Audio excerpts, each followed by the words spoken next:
পুর মারলে কেন? মালিক তুমি আমাকে এভাবে কাটতেছো কেন? আমার তো অনেক ব্যথা লাগতেছে।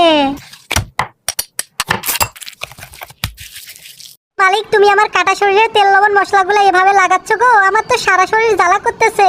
এই বাবুরা তোমরা তাড়াতাড়ি করে ভিডিওটাতে লাইক দিয়ে চ্যানেলটা সাবস্ক্রাইব করে দাও তো।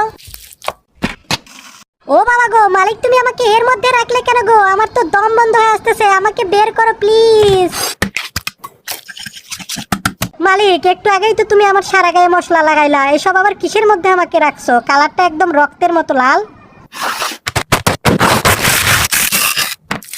আরে আরে চিপসের গুঁড়ো আমার গায়ে দিচ্ছ কেন? মুরগি রান্না করতে আবার চিপস লাগে নাকি? উফ মালিক পুড়ে গেলাম গো, তুমি আমাকে এই গরম তেলের মধ্যে দিলে কেন? তাড়াতাড়ি এখান থেকে আমাকে তুলো। বন্ধুরা দেখো মালিক তৈরি করেছে কত সুন্দর চিকেন ফ্রাই। তোমরা কে কে চিকেন ফ্রাই খেতে সবাই লাইক পছন্দ করে করো দাও। অবশ্যই কমেন্টে জানাও।